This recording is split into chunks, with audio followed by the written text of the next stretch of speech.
Hello everyone, welcome back to NCERT vision and this is Lovely Pandey. हम लोग class 10 की chemistry chapter 1 पढ़ रहे थे, जिसमें से हमारा एक टॉपिक बचा हुआ था displacement and double displacement reaction. उसके बाद हम ऑक्सीडेशन और रिडक्शन रिएक्शन को देखेंगे कि ये जो रिएक्शंस है वो क्या होते हैं। अभी तक जितने भी वीडियोस आ गए हैं चैनल पे, अगर आपने कोई भी स्टूडेंट जो अभी देख रहे होंगे और पहले वो नहीं देखे होंगे तो आप उसे प्लेलिस्ट पे जाके देख सकते हो। वीडियो एंड होने के बाद एक प्लेलिस्ट आपको मिलेगी, तो वहाँ से आप देख सकते हो जितने भी वीडियोस आए हैं इस चैप्टर के, वहाँ से समझ में आ जाएंगे आपको। और अगर चैनल को सब्सक्राइब नहीं किए हो तो चैनल को प्लीज़ सब्सक्राइब करो, अपने फ्रेंड्स के बीच में शेयर करो, वीडियो को लाइक करो। डिस्प्लेसमेंट रिएक्शन हम देखेंगे। डिस्प्लेसमेंट रिएक्शन क्या होती है, इस रिएक्शन को देखने से पहले हम यहाँ पे एक एक्टिविटी के थ्रू समझाया गया है। इस एक्टिविटी में जैसा कि हम फिगर में भी देख रहे हैं, टेस्ट ट्यूब का यूज़ होगा, आयरन नेल यूज़ होगा, जिसे हम जो है टेस्ट ट्यूब के अंदर ड्रॉप करने वाले हैं। इसके लिए सबसे पहले हमें क्या लेना है, 3 आयरन नेल्स लेने हैं। आयरन नेल लेने के बाद उसे हमें साफ़ कर लेना है। उसे एक सैंड पेपर के थ्रू हमें रब करके और क्लियर कर लेना है, साफ़ कर लेना है। उसके बाद हमें 2 टेस्ट ट्यूब लेना है। उस टेस्ट ट्यूब को मार्क कर देना है। एक को टेस्ट ट्यूब ए से मार्क करेंगे एंड सेकेंड को टेस्ट ट्यूब बी से मार्क करेंगे। मार्क करने के बाद ईच टेस्ट ट्यूब, जो हर एक टेस्ट ट्यूब हमने लिया है उसमें से सबसे पहले हम 10 मिलीलीटर कॉपर सल्फेट सॉल्यूशन लेंगे और उसे उसमें ड्रॉप कर देंगे। कॉपर सल्फेट सॉल्यूशन हमें उस जो टेस्ट ट्यूब हमने लिया हुआ है, test tube A and test tube B, उसमें हमें डालना है। लेने के बाद क्या करना है, एक थ्रेड के हेल्प से 2 आयरन नेल्स लेने हैं एंड उसे टाई करके और जो कॉपर सल्फेट सॉल्यूशन हमने टेस्ट ट्यूब में लिया हुआ है उस पर ड्रॉप कर देना है। इस बार जो हम ड्रॉप कर रहे हैं वो टेस्ट ट्यूब बी होगा। टेस्ट ट्यूब बी में हमें जो है कॉपर सल्फेट सॉल्यूशन जो हमने लिया है उसमें आयरन नेल को ड्रॉप करना है। और जो हमने टेस्ट ट्यूब ए रखा हुआ है उसे साइड रखेंगे हम, ठीक है। इस ऑब्जर्वेशन को हम 20 मिनट्स तक देखेंगे। दैट इज़ जो आयरन नेल हमने लिया उसे इमर्स किए रहेंगे टेस्ट ट्यूब में 20 मिनट तक। 20 मिनट तक ऑब्जर्व करेंगे हम उसके जो सॉल्यूशन जो हमने लिया हुआ है सल्फेट का, कॉपर सल्फेट का, वो क्या होता है। और एक और आयरन नेल हम लेंगे और उसे जो है वो हम बाहर रखेंगे साइड, दैट इज़ उसको साइड करके रखेंगे कंपैरिजन के लिए, क्योंकि यहाँ पे हम जो है वो सॉल्यूशन में डाले हुए आयरन नेल को ऑलरेडी 2 आयरन नेल्स हमारा जो सॉल्यूशन के अंदर है, तो एक हम बाहर रखेंगे ताकि उसके कलर को कंपेयर किया जा सके, क्या ऑब्जर्वेशन हमें मिला, सो कंपैरिजन हम कर सके। अब यहाँ पे बोल रहा है जो कॉपर सल्फेट सॉल्यूशन हमारे 2 टेस्ट ट्यूब में थे ए एंड बी में, उसके अभी जो कलर है उसे कंपेयर कीजिए कि क्या कलर हुआ है। पहले तो दोनों का तो कलर सेम होगा, blue colour, copper sulphate solution का तो ब्लू कलर होता है। लेकिन जब सॉल्यूशन हो जाता है उसके बाद कंपेयर कीजिए कि क्या उसके सॉल्यूशन को कलर जो किस तरह से चेंज हुआ है। इसके साथ साथ जो आयरन नेल लिया गया है, पहले हमने जो 2 लिया था जो सॉल्यूशन के अंदर था, और एक जो हमने बाहर रखा हुआ था, तो उसके बीच में क्या ऑब्जर्वेशन का डिफरेंस आया है। तो यहाँ पे हम देख रहे हैं किसी तरह से हमारा सॉल्यूशन था तैयार, जिसमें से हम डिप किए हुए थे आयरन नेल को। यहाँ पे जो आयरन नेल लिया गया है और कॉपर सल्फेट सॉल्यूशन किया गया है, जो लिया गया था, तो before the solution and after the solution यहाँ पे आपको जो है 2 कंपैरिजन दिखाया गया है। यहाँ पे देखो ये वाला जो है, और यहाँ पे देख रहे हैं हम, ये जो आयरन नेल है और ये जो आयरन नेल है देख रहे हैं, iron nail taken out from the copper sulphate solution. ये जो आयरन नेल है वो है जिसको सॉल्यूशन में हम लोग जब डिप किए थे उसके बाद हमने निकाला था, तो उसका ये कलर है। और ये जो है वो एक्चुअल कलर है आयरन नेल का। उसी तरह से यहाँ हम देख रहे हैं ये कॉपर सल्फेट सॉल्यूशन है एक का, जिसमें से हमने आयरन नेल नहीं डाला था, और ये वो है जिसमें आयरन नेल को हमने डिप किया था। तो बिफोर द एक्सपेरिमेंट देखो कॉपर सल्फेट सॉल्यूशन का ये है ब्लू कलर है, और यहाँ पे हम देख रहे हैं कि यहाँ पे कलर इसका फेड हो गया है, यहाँ से इसका ब्लू कलर जो है सॉल्यूशन का वो हट चुका है। तो अब यहाँ पे बोल रहा है कि ऐसा क्यों हुआ है, तो ऐसा इसलिए हुआ है, आयरन नेल जो है वो ब्राउनिश कलर हो गई एंड जो ब्लू कलर थी कॉपर सल्फेट सॉल्यूशन का, जिस तरह से हम देख रहे हैं, वो फेड हो गया और आयरन नेल हमारा ब्राउन कलर हो गया। तो यहाँ ऐसा इसलिए हुआ है बिकॉज आयरन क्या किया है, जो भी उसमें अनदर एलिमेंट थी हमारी कॉपर, जो कॉपर सल्फेट सॉल्यूशन थी हमारी, उसमें से कॉपर को आयरन डिस्प्लेस कर दिया है। अब डिस्प्लेस करने का मतलब क्या होता है कि उसके जगह से उसको हटा देना, ठीक है। उसको जो है कॉपर सल्फेट सॉल्यूशन से कॉपर को वो हटा दिया उसके जगह को, एंड हटाने के बाद उसके जगह को वो खुद ऑक्यूपाई कर लिया है, यहाँ पे हम देख रहे हैं। तो ऐसे सॉल्यूशन जिसमें से एक एलिमेंट दूसरे एलिमेंट को डिस्प्लेस करता है, हटा देता है, रिमूव कर देता है, ठीक है, और खुद उसकी जगह को ऑक्यूपाई कर लेता है, तो वैसे सॉल्यूशन को हम डिस्प्लेसमेंट रिएक्शन कहते हैं। अब इस एग्जांपल में यहाँ पे जो रिएक्शन है उसमें देखते हैं कैसे हो रहा है यूज़। यहाँ पे देख रहे हैं Fe हमारा आयरन नेल था, ठीक है, कॉपर सल्फेट सॉल्यूशन था हमारा, कॉपर सल्फेट सॉल्यूशन हम एक्वस के फॉर्म में लिए थे, यहाँ पे आयरन हमारा सॉलिड था। रिएक्शन के बाद क्या हुआ, हमें आयरन सल्फेट मिला FeSO4, ठीक है, और अलग क्या हुआ, कॉपर। तो हम यहाँ पे देख रहे हैं कि यहाँ पे क्या था, Cu था और सल्फेट था, SO4 था और Cu था, दैट इज़ कॉपर जो था वो यहाँ पे सल्फेट के साथ था मिला हुआ, लेकिन यहाँ पे हम देख रहे हैं कि आयरन जो है वो मिल गया सल्फेट के साथ, और कॉपर का जो था उसको कॉपर को डिस्प्लेस करके उसको अलग कर दिया। तो हम देख रहे हैं कि उसके ही सॉल्यूशन से कॉपर को हटाने का काम किया है आयरन, तो हम बोल सकते हैं इसको रिमूव कर दिया, डिस्प्लेस कर दिया है। तो ऐसे रिएक्शन को ही हम क्या कहते हैं, डिस्प्लेसमेंट रिएक्शन। अब कुछ और भी एग्जांपल्स है डिस्प्लेसमेंट रिएक्शंस के, तो जैसे कि हमारा जिंक हो गया। अब यहाँ पे देखना कि क्या होगा, कॉपर सल्फेट का सॉल्यूशन तो हमारा लिया गया है, तो यहाँ पे हमारे पास क्या है, कॉपर आयन है और सल्फेट आयन है, ठीक है, लेकिन यहाँ पे क्या करेगा, जो जिंक है वो यहाँ से कॉपर को हटा देगा, रिमूव कर देगा और खुद उसकी पोजीशन को ऑक्यूपाई कर लिया। तो हमें मिला क्या, जिंक सल्फेट मिला, ZnSO4 यहाँ पे देख रहे हैं, और यहाँ पे जो डिस्प्लेस हुआ कॉपर, यहाँ से जो कॉपर हटा है यहाँ पे, ठीक है, तो ये यहाँ पे कहाँ आ गया, तो ये अकेले आ गया कॉपर हमारा सॉलिड के फॉर्म में। तो अब यहाँ पे हम देख रहे हैं कि यहाँ पे जिंक जो है वो कॉपर को डिस्प्लेस किया।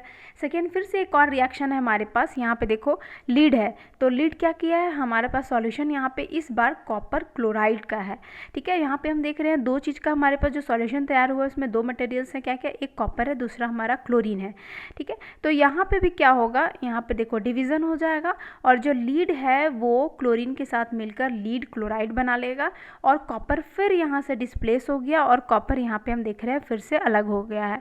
तो हम देख रहे हैं कि यहाँ से जिंक जो जिंक है वो कॉपर को हटा दिया कॉपर सल्फेट से, और लीड जो है वो कॉपर को हटा दिया कॉपर क्लोराइड से, फिर यहाँ पे हम देख रहे थे आयरन जो है वो कॉपर को हटा दिया कॉपर सल्फेट से। तो हम देख रहे हैं कि ये तीनों elements iron, zinc and lead वो किसी और के सॉल्यूशन से उसको हटाकर खुद का उसका पोजीशन ले रहा है।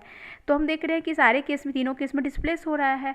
तो ऐसा क्यों हो रहा है, बिकॉज जो यहाँ पे हमारा आयरन है, जिंक है एंड लीड है, तो वो मोर रिएक्टिव एलिमेंट्स हैं दैन कॉपर। तो हम बोल सकते हैं यहाँ पे डिस्प्लेस कर रहा है कॉपर को, तो इसलिए उससे जो ज़्यादा ये रिएक्टिव है एलिमेंट, जो रिएक्टिव सीरीज़ की एलिमेंट होती, जो एलिमेंट की रिएक्टिव सीरीज़ होती है, तो उस केस में जो जिंक, लीड और कोई आयरन है हमारा वो मोर रिएक्टिव है देन कॉपर, इसलिए उसे वो डिस्प्लेस कर दे रही है, ठीक है, इसलिए यहाँ पे डिस्प्लेस हो जा रहा है। तो इन अदर केस जब भी डिस्प्लेसमेंट रिएक्शन होती है और एक एलिमेंट दूसरे एलिमेंट को रिमूव करता है, डिस्प्लेस करता है और उसकी जगह को ले लेता है, तो समझ जाओ कि वो जो एलिमेंट है वो मोर रिएक्टिव है देन द एलिमेंट जिसे वो डिस्प्लेस कर रही है, अलग कर रही है, ठीक है। They displace copper from its compound. तो और अगर एग्जांपल्स होंगे जिसमें से कॉपर से अलग होंगे एग्जांपल्स, तो वो उससे ज़्यादा रिएक्टिव होंगे, तभी वो उसे डिस्प्लेस कर देंगे।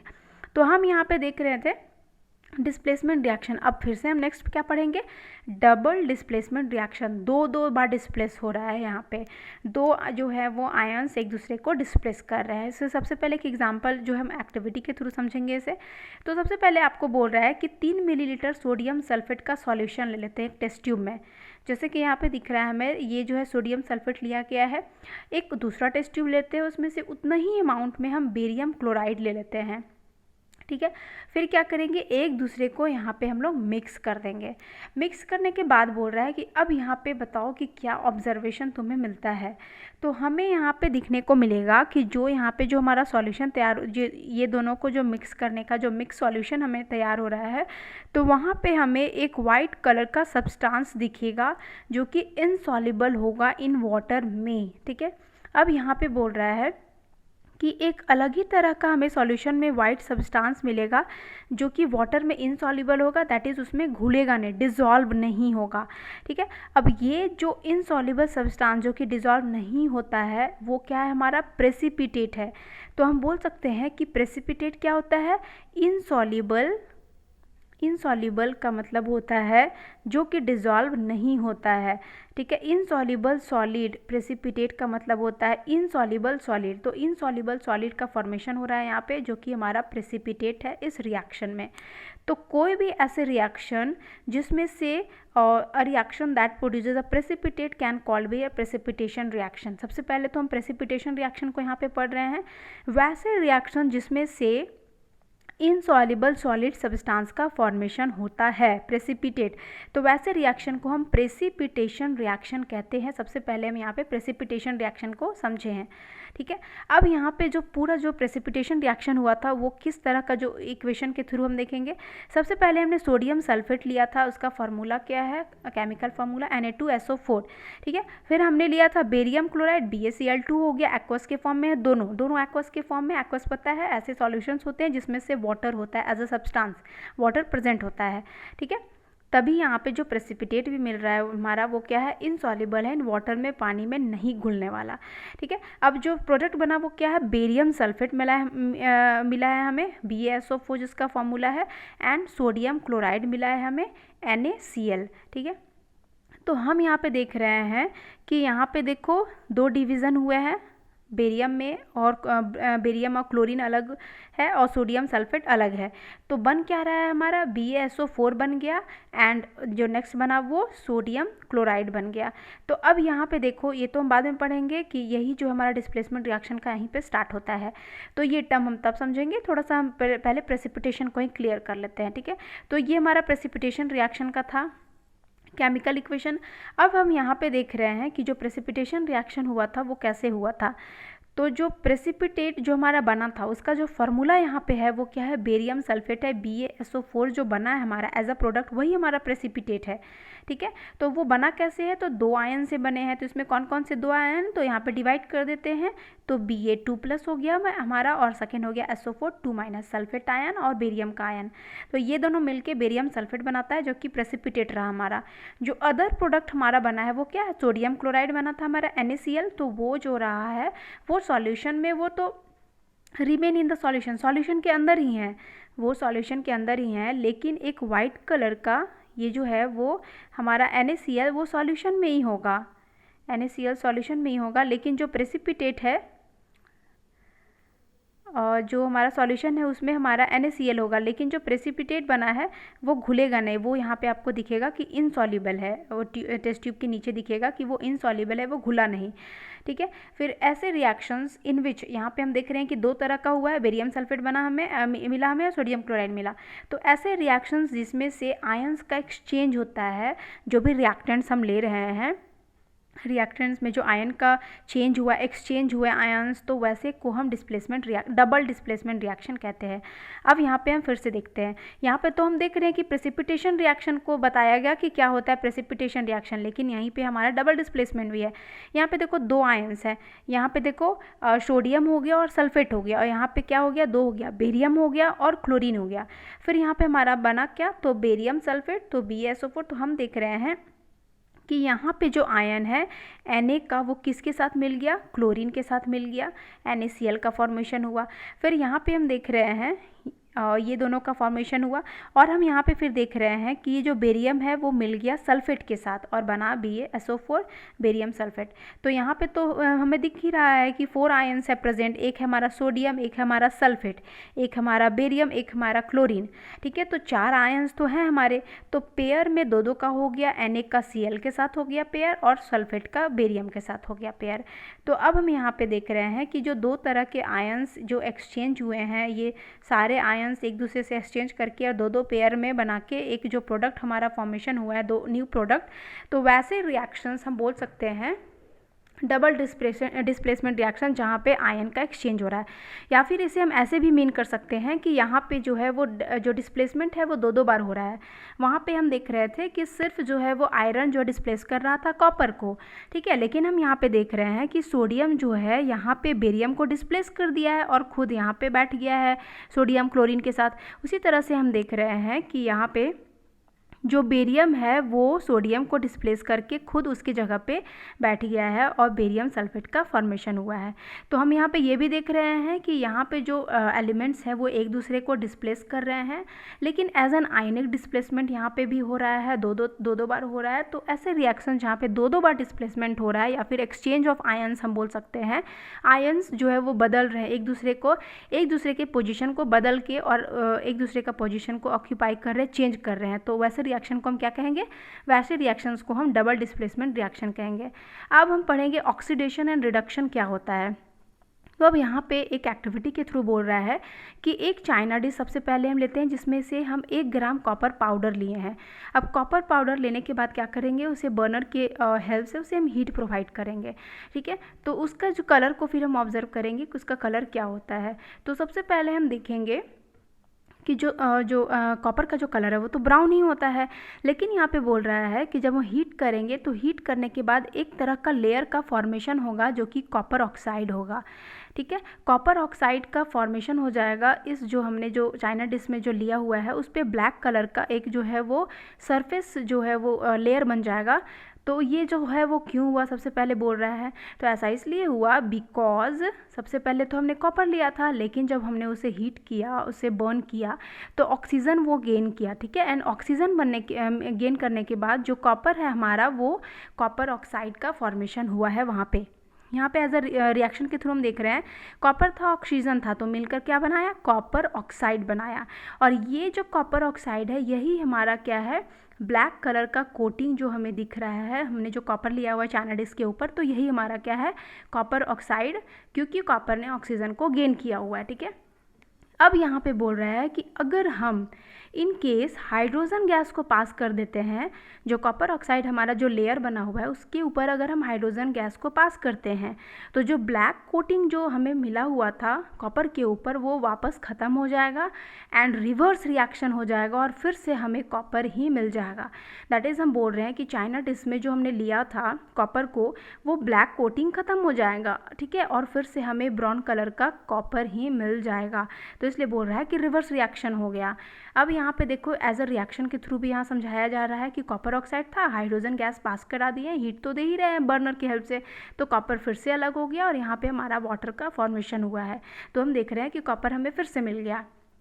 अब यहाँ से एक टर्म आता है, अगर कोई सब्सटेंस ऑक्सीजन को गेन करता है रिएक्शन के समय ड्यूरिंग अ रिएक्शन, ठीक है, तो उस सब्सटेंस को हम क्या बोलते हैं कि वो ऑक्सीडाइज्ड हो गया है, ठीक है, क्योंकि उसने ऑक्सीजन को गेन किया हुआ है, उसे ऑक्सीजन मिला, ठीक है। इसके बाद if a substance loses oxygen, क्योंकि हम यहाँ पे देख रहे हैं कि पहले वाला जो प्रोसेस था हमारा copper plus oxygen copper oxide का फॉर्मेशन हुआ था, जो सेकेंड वाला रिएक्शन है हमारा यहाँ पे देखो कॉपर प्लस ऑक्सीजन, यहाँ पे ऑक्सीजन को क्या किया है? गेन किया हुआ है, इसलिए कॉपर ऑक्साइड बना। लेकिन सेकेंड वाला रिएक्शन में हम क्या देख रहे हैं कि कॉपर ऑक्साइड जो है वो ऑक्सीजन को यहाँ पे लूज कर दिया है और कॉपर का फॉर्मेशन हो रहा है। तो if a substance loses oxygen during a reaction के समय अगर उसे ऑक्सीजन दूर होता है, ठीक है, तो उसे हम कहते हैं कि वो रेड्यूस्ड हो गया, ठीक है। अब यहाँ पे हम देख रहे हैं रिएक्शन 1.29 में कि जो कॉपर 2 ऑक्साइड है हमारा, जो कॉपर ऑक्साइड है वो ऑक्सीजन को लूज़ कर रहा है और वो क्या हो गया? रेड्यूस्ड हो गया। तो एग्जांपल हो गया रेड्यूस्ड हो गया और वहाँ पे ऊपर वाले में हम देख रहे थे ऑक्सीडाइज्ड हो गया। तो अब यहाँ पे बोल रहा है जो हाइड्रोजन अगर इन केस जब हाइड्रोजन इज गेनिंग ऑक्सीजन, यहाँ पे हम क्या देख रहे हैं कि हाइड्रोजन जो है ऑक्सीजन को गेन कर रहा है, बिकॉज यहाँ पे ऑक्सीजन जो है वो हटा किससे है? कॉपर ऑक्साइड से, और बना क्या हमारा? कॉपर। लेकिन हम यहाँ पे देख रहे हैं कि हाइड्रोजन तो जो है वो ऑक्सीजन को गेन कर लिया है और वाटर का फॉर्मेशन हुआ है। तो हाइड्रोजन इज गेनिंग ऑक्सीजन हम देख रहे हैं। तो जब भी अगर कोई सब्सटेंस अगर ड्यूरिंग अ रिएक्शन गेन करता है ऑक्सीजन को तो उसे हम कहते हैं ऑक्सीडाइज्ड हो गया। तो इस केस में हम बोल सकते हैं ना कि हाइड्रोजन हमारा ऑक्सीडाइज्ड हो गया है, कॉपर तो हमारा रेड्यूस्ड हुआ है, ऑक्सीजन को लूज़ किया है, लेकिन हमारा जो हाइड्रोजन है वो तो ऑक्सीजन को गेन किया है। दैट इज़ हम बोल सकते हैं इन दिस केस हाइड्रोजन हमारा ऑक्सीडाइज्ड हो गया। इन अदर वर्ड्स हम बोल सकते हैं one reactants get oxidized while the other gets reduced during a reaction। यहाँ पे हम देख रहे हैं कि एक जो हमारा रिएक्टेंट है दैट इज़ कॉपर ऑक्साइड वो तो हमारा रेड्यूस्ड हो गया, लेकिन हाइड्रोजन ऑक्सीजन को गेन करके हम बोल सकते हैं कि ये ऑक्सीडाइज्ड हो गया। तो हम बोल सकते हैं कि हमारा दोनों प्रोसेस एक साथ हो रहा है। अब यहाँ पे देखो अगर अगर कोई सब्सटेंस ऑक्सीडाइज्ड होता है तो उस पूरे प्रोसेस को हम कहते हैं ऑक्सीडेशन। जो पूरा प्रोसेस हमारा है उसे हम क्या कहते हैं, ऑक्सीडेशन, ठीक है। और अगर कोई सब्सटेंस रेड्यूस्ड हो रहा है, अगर किसी सब्सटेंस को हम बोल रहे हैं कि that it is set to be reduce, वो रिड्यूस हो गया, दैट इज़ वो ऑक्सीजन को लूज़ कर रहा है, ठीक है। तो वैसे वो जो पूरे प्रोसेस जो है हमारा उसे हम कहेंगे रिडक्शन, ठीक है। ऑक्सीडेशन कहेंगे जब ऑक्सीडाइज्ड होगा कोई सब्सटेंस, और अगर किसी रिएक्शन में अगर कोई सब्सटेंस रिड्यूस्ड हो रहा है तो उस पूरे प्रोसेस को हम कहते हैं रिडक्शन। दैट इज़ हम बोल सकते हैं gaining of oxygen is known as oxidation and the lose of oxygen, when substance loses oxygen the process is known as reduction, ठीक है। तो लेकिन हम इस रिएक्शन में देख रहे हैं कि दो प्रोसेस हमारा एक साथ हो रहा है, यहाँ पे रिडक्शन हो रहा है, ठीक है, और यहाँ पे हमारा ऑक्सीडेशन हो रहा है। हम बोल सकते हैं दोनों प्रोसेस एक साथ हो रहा है। तो अब यहाँ पे देखो, such reactions are called oxidation reduction reactions और redox reactions। तो अब यहाँ पे हम देख रहे हैं कि वैसे रिएक्शंस जिसमें से ऑक्सीडेशन प्लस रिडक्शन दोनों साथ में होते हैं तो वैसे रिएक्शंस को हम ऑक्सीडेशन रिडक्शन रिएक्शन कहेंगे, या तो फिर इन शॉर्ट में हम बोल सकते हैं रिडॉक्स रिएक्शन। तो अब इसे कंफ्यूज नहीं होना है। ऑक्सीडेशन वैसे रिएक्शन जिसमें से सिर्फ ऑक्सीडेशन होगा, रिडक्शन वैसे रिएक्शन जिसमें से सिर्फ रिडक्शन होगा, दैट इज़ कि लूज ऑफ ऑक्सीजन। लेकिन अगर दोनों प्रोसेस एक ही